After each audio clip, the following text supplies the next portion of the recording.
ঈদের দিন বিকেলে বিনোদন কেন্দ্রগুলোতে জনসমাগম বেড়েছে। এ নিয়ে আরও জানাতে রাজধানীর হাতিরঝিল থেকে আমাদের সঙ্গে যুক্ত হচ্ছেন সহকর্মী সুলতানা জাহান মিতু। এখন জন্ম সনদ দিয়ে খোলো বিকাশ স্টুডেন্ট অ্যাকাউন্ট, নিজের বিকাশ নিজে কর।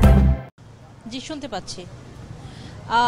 যেটি হয়েছে যে ঈদের ছুটিতে রাজধানী একেবারেই ফাঁকা এবং অন্য আবহের রাজধানী বরাবরের মতো যে যানজট এবং ব্যস্ততম নগরী ঢাকা, তাই রাজধানীবাসী সারা বছরে অপেক্ষা করে থাকেন এই বছরের দুটি ঈদের সময় রাজধানীর একেবারে অন্য একটি রূপ প্রকাশ পায়।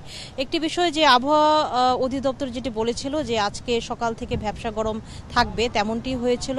এরপর বিকেলের আগে এক পশলা বৃষ্টি এবং তারপরে আবহাওয়া একেবারেই অনেকটাই সহনীয় পর্যায়ে এসেছে। গরম এবং মৃদুমন্দ বাতাস বইছে এমন একটি পরিবেশে রাজধানীর অনেকেই এসেছেন এই হাতিরঝিলে একটু সময় কাটাতে পরিবার পরিজনকে নিয়ে বা ছোট শিশুদের নিয়ে।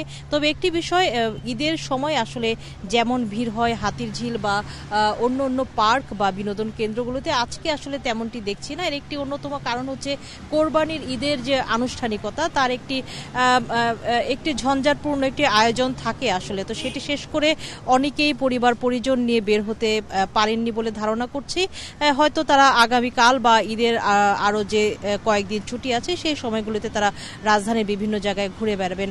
আরেকটি বিষয় যে অনেকের সাথে কথা বলছিলাম যে কেমন লাগছে তাদের সবকিছু মিলে ঈদের যে আয়োজন বা ব্যবস্থাপনা, নিরাপত্তা ব্যবস্থা সবকিছু নিয়ে তারা সন্তুষ্টি জানিয়েছেন এবং তারা যেটি বলছেন বেশ নির্ঝঞ্ঝাটি তারা কোরবানির ঈদের যে আনুষ্ঠানিকতা আয়োজন সেটি শেষ করেছেন এবং তারা বেশ খুশি মনে এখন ঘুরতে বেরিয়েছেন সবাইকে নিয়ে।